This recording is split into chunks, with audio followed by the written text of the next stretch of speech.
ሜርሲ ድናን ከፎቅ ላይ ወረወረቻት። አሰላሙ አለይኩም ወረህመቱላሂ ወበረካቱ።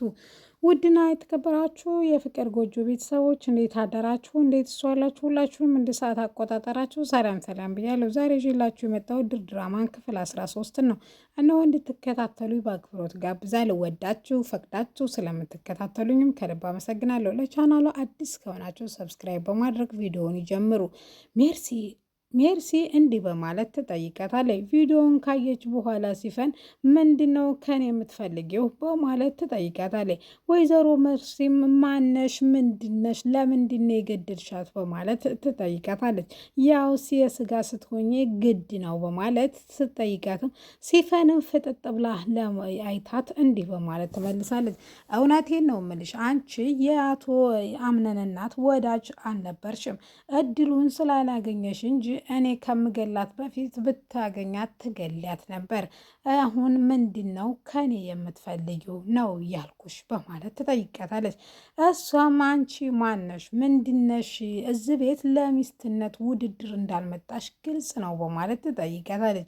አዎ እኔ እዚህ ቤት የመጣሁት ለበቀል ነው እንጂ ለሚስትነት አልነበረም በማለት ትመልስላታለች። እሷም ማንነቴን ነው ማወቅ የፈለግሽው ወይስ አላማዬን ነው ስትላትም እንደመለሱ ይወሰናል። ሁሉም መልስ ናቸው። ስለዚህ ወይዘሮ ሜርሲ ሁሉንም ማንም እንዴት እንደሆነች ጠንቅቃ ማወቅ ትፈልጋለች። እሺ እንደዛ ከሆነ እኔ የደፍኔ ልጅ ነኝ፣ በወይዘሮ ሰምሐራ የተገደለች የቤት ሰራተኛ። እንዴት ወዴት ብላ በጣም ደንግጣ ይህ ግድያ ወደ እኔም መዞሩ አይቀርም ብላ በጣም ፈርታና ተንቀጥቅጣ በጣም እየፈራቻትና እየተንቀጠቀጠች ምን እንዴት ወዴት አደግሽ? እንዴት አደግሽ ባንዴ በማለት ትጠይቀታለች። ምነው እናትና አባት የሌለው ልጅ ቀንጭሮ የሚቀር ነው እንደሚመስላችሁ? የማያድግ ይሄው እኔ አድጌ የእናቴን በቀል እየተበቀልኩላት ነው።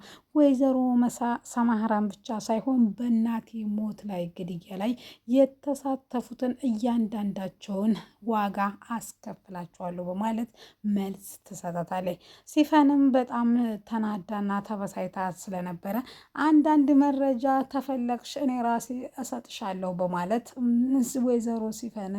ወይዘሮ ሜርሲ ትነግራታለች። ብቻውን ያደገ ምንም መልስ ወይም እርዳታ አይፈልግም። ስለዚህ ወይዘሮ ሜርሲ እኔ ካንቺ እርዳታ ምንም ነገር አልፈልግም በማለት ትመልስላታለች። አቶ አምነን ከእንቅልፉ እንደነቃ ወይዘሮ ጄሪ ሳይትነሳ በሀሳቡ እናቱን እያብሰለሰለ ነበር። የኔ ልጅ ከመሞቴ በፊት እባክህ አግብተህ ወልደህ የልጅ ልጄን አቅፌ ስሜ ብሞት አይቆጨኝም የሚለው በአሚሮ እየተመላለሰ ነው። እናቱ ሞታ ወይዘሮ ጄሪ እርጉዝ መሆኗ የልብ ስብራት ሆኖታል። ምነው እናቴ ትንሽ ቆይታ ይሄን ደስታ ባየችልኝ የሚል ብሶትና ቁጭት ውስጡ ላይ ያድራል። ከእንቅልፏም እንደነቃች ሻወር ወስዶ ወደ ውጭ ሊወጣ ሲል ነበር። እሷም በጣም ተናዳና ተበሳይታ ወይዘሮ ጄሪ አቶ አምነን ላናገር እፈልጋለሁ፣ በእንቅልፍ ልብህ ቤሌን ስትል ነው ያደርገው። ይችን ልጅ ልትረሳት ይገባል። በሆዴ ውስጥ የያዝኩት ልጅህን ነው። ስለዚህ የመንከባከብኔን ግዴታ አለብህ በማለት ፍጥጥ ድርቅ ብላ ትጠይቀዋለች። አቶ አምነንም በጣም ተናዶና ተበሳይቶ ስለነበረ በጥፊ እዛው ያቀረናታል። እናቴም እስከ ጸባይ ችላ ይህን ሁሉ አመት የኖረችው አንድ ቀን ተናግራኝ አታውቅም እንዳንቺ በማለት ጄሪ ስቅስቅ ብላ ታለቅሳለች። አቶ አምነን በንግግሩም ቢሆን በብትሩም የጎዳት በጣም ይቅርታ ቢጠይቃትም እሷ ግን ችግር እንደሌለውና ድጋሚ ግን የቢሌን ስም በአፉ እንዲጠራ እንደማትፈልግ ብትነግረው፣ ነገር ግን እሱ ፈልጎ ሳይሆን በህልሙ ለሚፈጠረው ነገር እንዴት እኔ ተጠያቂ ሆናለሁ በማለት ቀን ስለምታስባትና ስለምታገኛት ነው። ያ ነገር ባይፈጠር በእርግጠኝነት እንደዚህ አይሆንም በማለት ትመልስላታለች። ዛሬ ወይዘሮ ቢሌን በጣም ደብሯታል። ወደ ኩሽና ገብታ ፊቷን ዘዝፋ ቁጭ ብላ ወንበሯን ስባ ወይዘሮ ዛህራ መታ ምነው የኔ ቆንጆዬት ልጅ ምነው ዛሬ ፊትሽን ጣልሽው በማለት ቆይማ አንድ ቆንጆ ሻይ አፈላልሻለሁ ትላለች። እሱ ካልሆነ ዛሬ የሚለቀኝም አይመስለኝም በማለት ወይዘሮ ዛህራ ሻውን አፍልተው የእናትና የልጅን ሆዳቸውን እየተጫወቱ እና እያወሩ ድንገት በሩ ይንኳኳል። በሩ ሲንኳኳ የወይዘሮ የአምነን እህት ነበረች፣ ወይም የአክስቱ ልጅ ነበረች። ወንድሜን ፈልጌ ነው ወይም የአቶ ሰመራሃ እና እህት ልጅ ነኝ በማለት ትገባለች። እሷም እንግዲህ ድና ትባላለች። የምታምር ቆንጆና ደስ የምትል ህፃን ልጅ ናት። ወደ ቤትም ገብታ እንግዲህ ቤለንን የመጀመሪያ በሩ ላይ ታገኛታለች። በጣም ነው የምታምሪው፣ በጣም ነው ቆንጆ ነሽ በማለት ውብዋን ሴኒሪታ በማለት ስሟን ትጠራታለች። አሁን ለማንኛውም ወደ ቤቴ ወይም ወደ ወንድሜ መሄድ እፈልጋለሁ ወይም ወደ አክስቴ ውሰጂ ትላታለች። አክስቷ ጋር ሰላምታ ካቀረበች በኋላ ሸንጣዋን እናት ዛህራ እንድትወስድላት ካደረገች በኋላ ወደ ወንድሟ ክፍል ትገባለች። ወንድሟ ክፍል ስትሄድ ወይዘሮ ጄሪ እያለቀሰች ነበረ። ዲና ገና እንዳየቻት ጄሪን ጠልታታለች። ጄሪና ሜርሲን ባላየሁ የሚል አይን ነበር ያላት።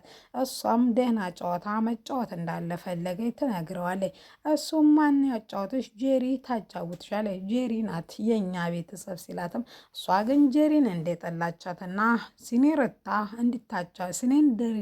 እንድታጫውታት ትጠይቃለች። እሱም ግን ምንም መግደርደር ቢሻውም ቤሌንን እንድታጫውታት ይጠይቃታል። ቤሌንም መናፈሻ ውስጥና ቤት ውስጥ በደንብ ዘና እንድትል ታደርጋታለች።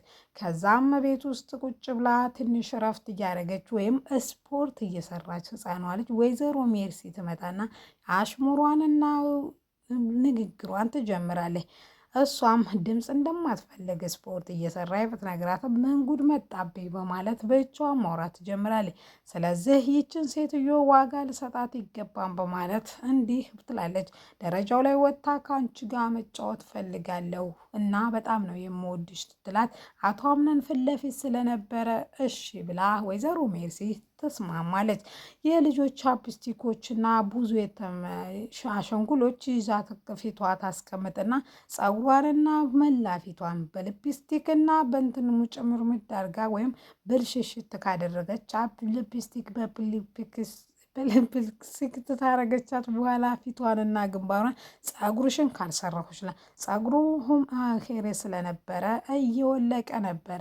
እሷ ስስብ ልጅቷ ትጥልስ ልጅቷ ስስብ ይች ስስብ ሲሳሳቡ እንደምንም ብላ ፊቷን ትታጠባለች። ፊቷን ታጥባ ከመጣች በኋላ ድብብቆሽ ከዲና ጋር ይገጥማሉ።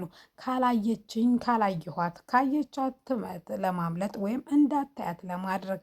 ለማንኛውም ሳላ ተደብቃ እየመጣች ጄሪ ቁጭ ብላ ምን ተፈጥሮ ነው ምን ሆነች ነው ስትላትም እሷም ያቺ የተረገመች ልጅ እንዳታያት እንደነበረ ትነግራታለች።